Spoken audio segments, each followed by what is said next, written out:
هذه الزفة إهداء خاص إلى صاحب القلب الطيب، إلى العريس الجميل هشام الشامي، فألف ألف مبروك بصوت الفنان أدهم سفيان.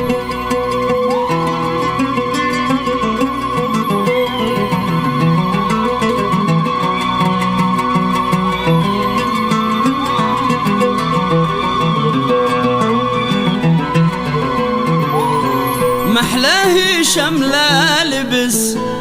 السيف يوم العرس، محلى الشامي لا لبس قناصة يوم العرس، نفس